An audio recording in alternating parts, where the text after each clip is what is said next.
j'espère que vous allez bien. Je suis vraiment ravie de vous retrouver aujourd'hui pour une nouvelle vidéo sur la chaîne qui va être un update lecture. La semaine dernière, je vous disais que ça allait être très certainement compliqué de pouvoir vous faire un update cette semaine. Et je suis tellement contente de pouvoir vous présenter deux lectures cette semaine. On va commencer tout de suite. Alors, la première lecture que j'ai à vous présenter, je l'ai lue dans le cadre du PLIB 2021 et j'avais aussi très envie de le lire déjà à la base en fait avant même que je me lance dans le jury pour le PLIB, donc j'en attendais énormément. Même si au final je savais pas vraiment de quoi ça parlait, je voulais pu me remettre dans l'histoire. Je voulais pas relire la quatrième de couverture. Donc, je vais vous le montrer parce que là, il y a trop de suspense, il y a trop d'attente. Donc, j'ai lu La ville sans vent d'Éléonore de Villepoix aux éditions Hachette. Donc, comme je vous dis, hein, dans le cadre du PLIB 2021 et également pour moi. Sauf que... Non, on va pas commencer comme ça, je vais vous faire un résumé plutôt.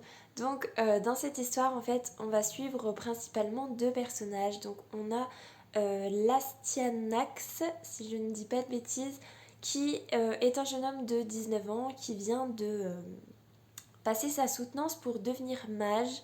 Et on sait qu'il est très intelligent, qu'il est très doué. Et malheureusement en fait son mentor va se faire assassiner le jour de sa soutenance en fait. Et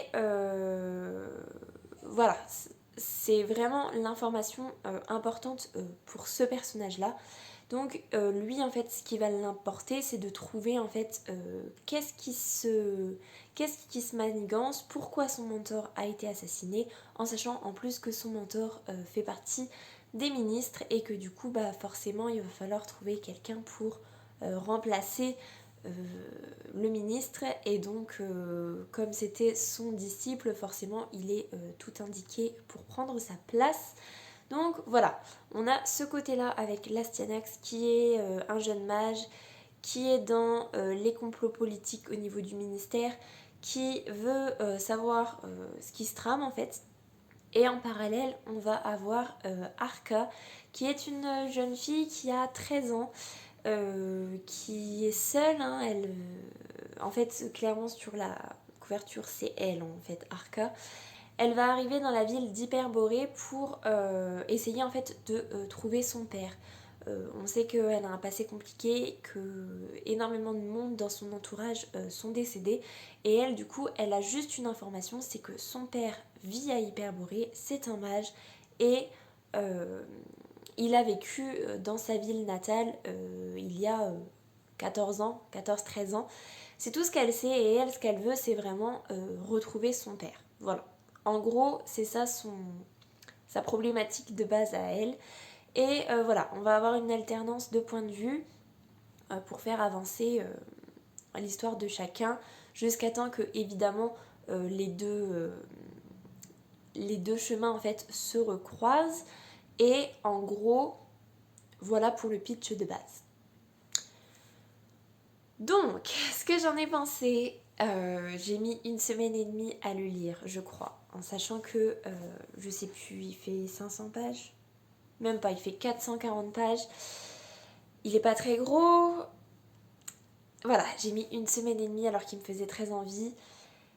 Je vais pas dire que j'ai détesté, c'est pas du tout le cas, hein. J'ai pas détesté, mais je n'ai pas eu d'entrain en fait en le lisant. J'ai eu du mal en fait à me mettre dans l'histoire.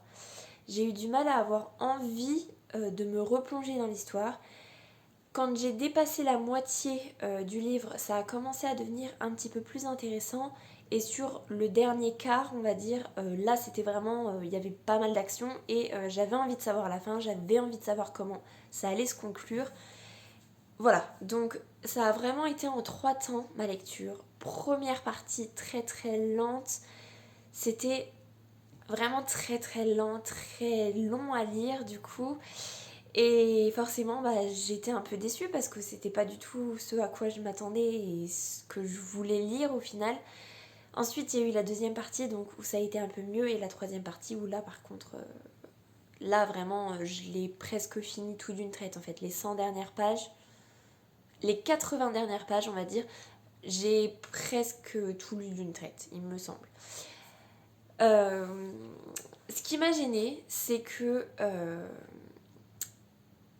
le personnage de l'Astyanax, en fait, ne m'a pas du tout plu au début. Je trouvais que quand c'était ses parties, c'était long, c'était un petit peu tout le côté politique et tout. Et puis, je sais pas, je sais pas si c'est la narration, si c'est le personnage, mais les enjeux, en fait, ne m'intéressaient pas. J'arrivais pas à être intéressée par oui, j'ai envie de savoir c'est quoi le complot, oui, j'ai envie de savoir qui a tué son mentor. Voilà, ça m'a pas embarqué pour que j'ai vraiment envie de savoir en fait ce qui allait se passer. Le côté d'Arca, c'était un petit peu mieux parce que Arca, même si elle a que 13 ans, elle est débrouillarde et puis elle va en fait nous faire découvrir la ville d'Hyperborée. Donc cette ville qui est sous un dôme et qui est organisée selon 7 niveaux en fonction des plus pauvres en bas et des plus riches et les mages en haut. Et grâce à elle, en fait, on va un petit peu découvrir la ville. Mais c'est pareil, j'ai trouvé que c'était pas assez fouillé. J'ai trouvé qu'il y avait pas assez de... Ouais, c'était pas assez fouillé en fait. Ça restait toujours un petit peu superficiel.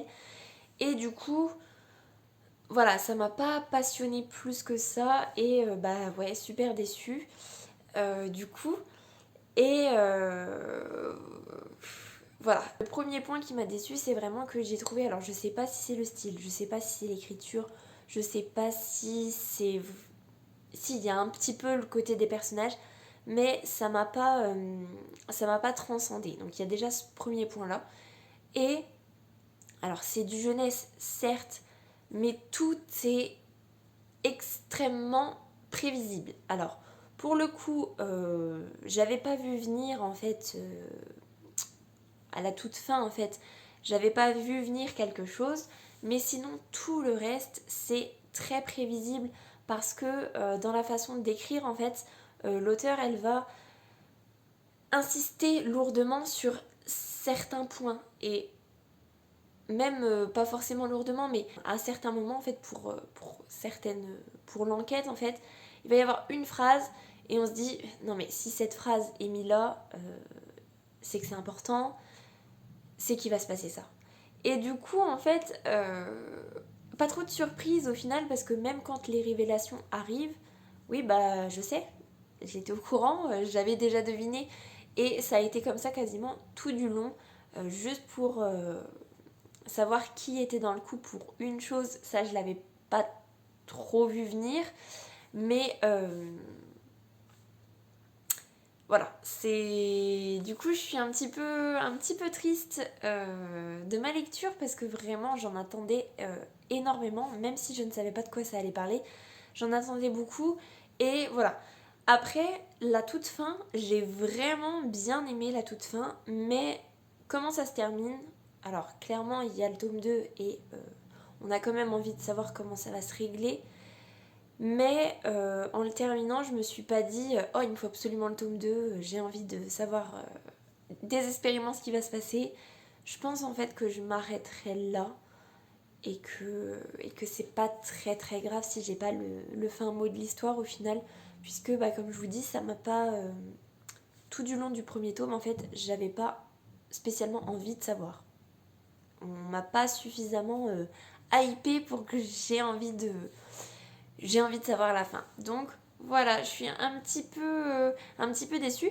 Après, je pense que ça peut énormément plaire parce que l'organisation en fait avec les différents étages, les mages, les non-mages, comment la cité en fait elle est créée parce que franchement, même en termes de moyens de transport, c'est vraiment fun.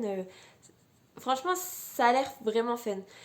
Mais c'est trop survolé pour moi et du coup j'ai été un peu frustrée aussi parce que je trouvais que la cité était top et on survole un petit peu de trop, je trouve.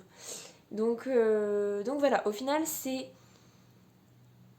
en demi-teinte. Ma lecture c'est vraiment de la demi-teinte parce que le tout début j'ai été déçue et par contre j'ai trouvé la fin superbe. La cité, je la trouve top, mais pas assez développée. C'est toujours en fait, voilà, le personnage de Arca, je l'aime beaucoup, celui de l'Astyanax, pas plus que ça. J'apprends en fait, on apprend à le connaître au fur et à mesure du tome, ce qui est normal, et je l'ai apprécié en fait de plus en plus au fur et à mesure du tome, mais au début c'était pas trop ça. Donc voilà, au final, en demi-teinte, je vous avoue que je n'ai pas j'ai pas encore réfléchi à quelle note je lui mettais pour le plib. Je pense qu'on est... à mon avis c'est super sévère, mais je pense qu'on est sur du 2,5 parce que en demi-teinte, c'était pas une lecture atroce, hein, mais voilà, j'ai pas réussi à vraiment m'immerger dedans, à vraiment apprécier ma lecture à fond, même si je le répète, la fin était quand même vraiment très bien. Donc voilà, je suis un petit peu déçue, je suis un petit peu triste parce que là, j'en attendais beaucoup trop et c'est peut-être ça en fait le souci, c'est que j'en attendais beaucoup trop et j'aurais peut-être dû en fait me relire la quatrième de couverture pour savoir à quoi m'en tenir parce que c'est vrai que je suis tombée dedans à pieds joints sans rien savoir. Et comme selon moi l'univers est pas assez développé, bah forcément j'ai pas été, ça a pas été une immersion totale et donc voilà pour La ville sans vent d'Éléonore de Villepoix. Donc je suis un petit peu triste même si je suis très heureuse de l'avoir dans ma bibliothèque quand même parce qu'au niveau objet livre on est sur de la qualité quand même. Là-dessus il n'y a pas de... Il n'y a pas de problème. Donc voilà, franchement, je vous le conseille quand même, allez le lire parce que je pense qu'il peut plaire. Je pense que c'est mieux de savoir dans quoi on se lance. Et voilà, au final, voilà. Pour moi, c'était en demi-teinte, mais pour d'autres, ça peut être beaucoup mieux. Donc voilà. Du coup, je l'ai terminé dimanche en fait. Donc c'était il y a 2 jours et demi. Et je me suis dit, je suis peut-être pas en retard pour le plib, mais je suis pas en avance non plus. Je voulais une valeur un peu sûre, je voulais quelque chose qui se lise très vite. Du coup, j'ai regardé un petit peu dans ma pile à lire ce que j'avais. Et il y en avait un, donc je l'ai regardé, en fait, je l'ai lu sur ma liseuse. Donc moi, sur ma liseuse, ça me marquait 400 pages. Au final, en fait, il en fait 616, je crois. Donc en fait c'était plutôt une bonne petite brique, mais je ne vous cache pas que j'ai quand même réussi à le lire. Donc il s'agit de Les McCoy, donc L'ogre et le chardon d'Alexian Thiel, je crois que ça se dit comme ça. Ça doit être aux éditions Hugo Poche, donc moi je vous le dis, je l'ai lu sur ma liseuse, donc voilà. Euh, donc, pour vous faire un résumé de l'histoire, on va suivre Phèdre, qui est une jeune fille, une Française en fait, qui a des origines écossaises par son père. Dès le départ en fait, dès le prologue, on sait que dans sa jeunesse, elle a vécu quelque chose de terrible. On ne sait pas quoi, mais vraiment, on sent que c'est terrible. Vraiment terrible. D'entrée de jeu, en fait, on va savoir que son père, qui est écossais, qui était écossais plutôt, est décédé et que dans son testament, en fait, il lui lègue une bonne partie de sa richesse et il lui demande, pour pouvoir récupérer cet argent, de partir en Écosse dans un... Comment ça s'appelle? J'ai Erasmus qui me vient en tête, mais c'est pas du tout ça. C'est un partenariat en fait pour faire découvrir l'Écosse, le patrimoine, s'améliorer au niveau de la langue. Enfin bon bref, donc elle décide d'accéder en fait à la requête de son père et elle part en Écosse pour découvrir un petit peu le pays de son père, même s'il y a un ressentiment. Alors on sait que au final c'est parce que son père les a quittés à peu près à la période où il s'est passé cette chose terrible dans son enfance et elle lui en veut énormément, mais elle va quand même accéder à sa requête, elle va aller en Écosse et en fait on va se rendre compte que en Écosse c'est encore, on est encore dans les clans. Voilà, c'est les clans en fait. Il y a encore les clans. Donc je ne vous cache pas que ça m'a fait énormément penser à Outlander pour l'ambiance des clans, l'ambiance des alliances, des conflits entre les différents clans. Et même si on est à notre époque en fait, vraiment, hein, on est vraiment à notre époque, donc avec toute la technologie actuelle et tout, même si, en gros, c'est dit quasiment d'entrée de jeu, mais même si aux yeux du monde, l'Écosse, ils font partie du Royaume-Uni, donc du coup, voilà, il y a plus toute cette histoire de clan et tout. En fait, ça, c'est ce qu'on nous montre au grand jour, mais dans la réalité, on a quand même les clans qui gèrent l'Écosse et qui fait un petit peu sa vie, on va dire. Euh, et elle, en fait, elle va tomber un petit peu là-dedans, elle va tomber dans les histoires de clans, puisque, en fait, son père euh, est un MacLeod. C'était un chef de clan, et elle, bah, du coup, elle va tomber un peu dedans, puisque c'est l'héritière. Et voilà. En gros, on est là-dedans. Je pense que c'est le résumé le plus succinct que je pouvais vous faire. Bref,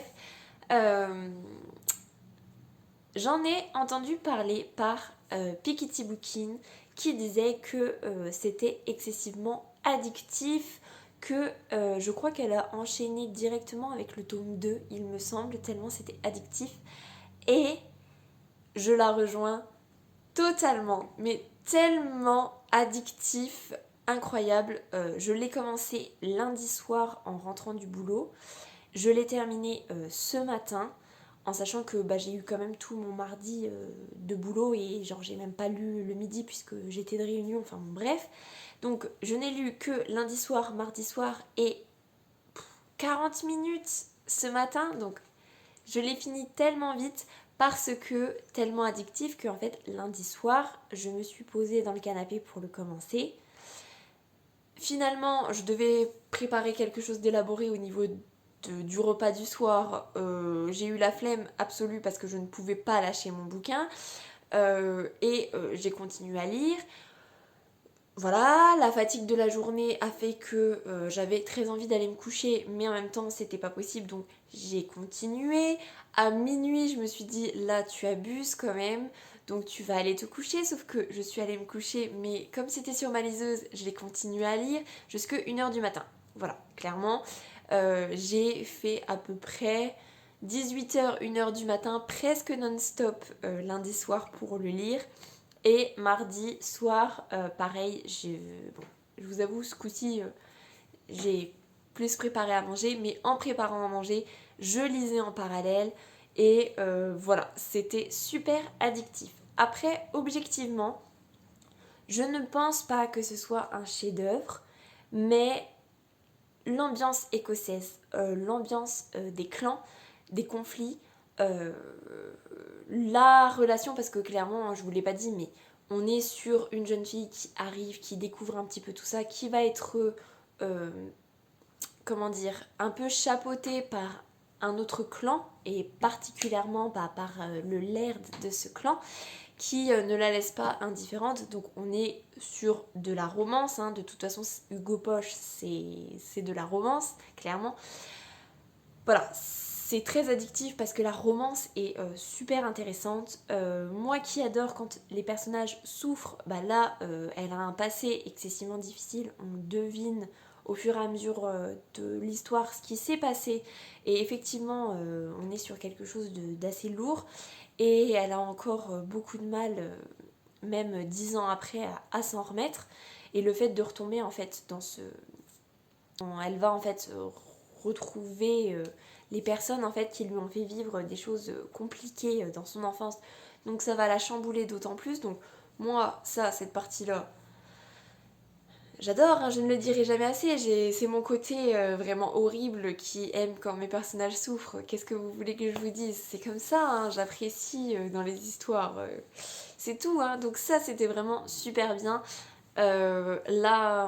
L'attraction en fait entre les deux personnages principaux, j'ai beaucoup aimé, même si, bon, sur certains points, voilà, c'est.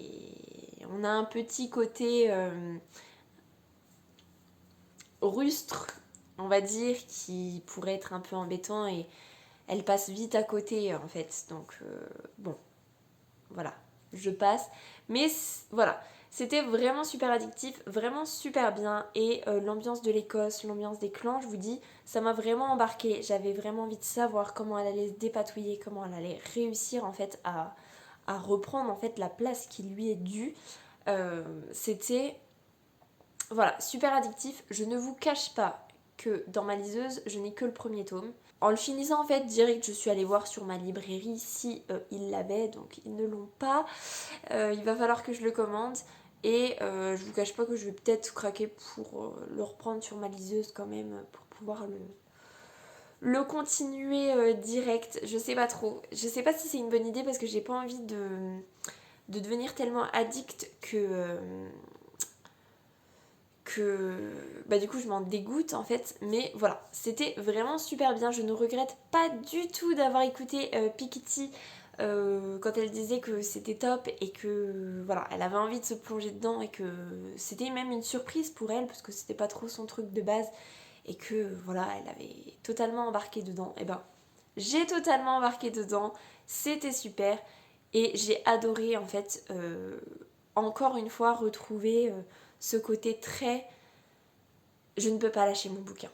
Ça franchement c'est vraiment bien. Alors je vous cache pas que je m'en mords un petit peu les doigts parce que en termes de fatigue, voilà, le fait de me coucher à 1h, de devoir me lever à 7h le lendemain, j'avoue que voilà, je m'en suis un peu mordu les doigts, mais franchement, voilà, je vous le conseille.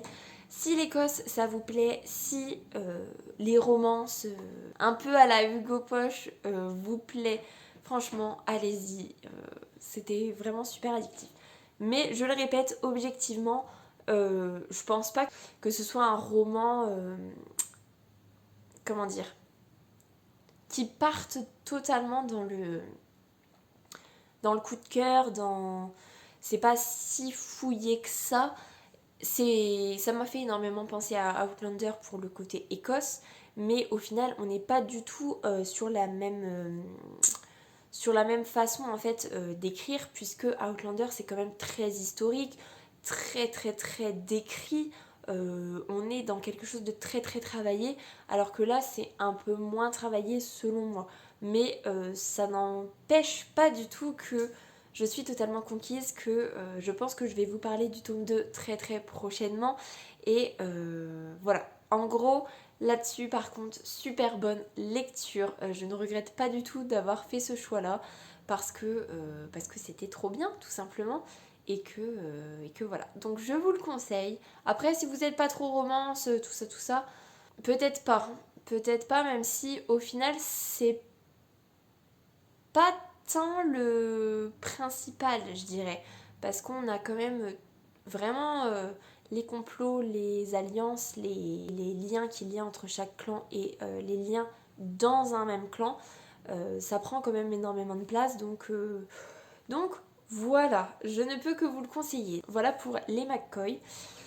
Je vais m'arrêter là pour eux parce que voilà, je pourrais tourner en boucle dessus. En même temps, il y a le petit côté aussi. Je viens de le terminer, donc forcément, je suis encore dans l'euphorie, mais voilà. Donc, au final, je suis quand même assez satisfaite parce que j'avance un petit peu dans mes lectures pour le Plib.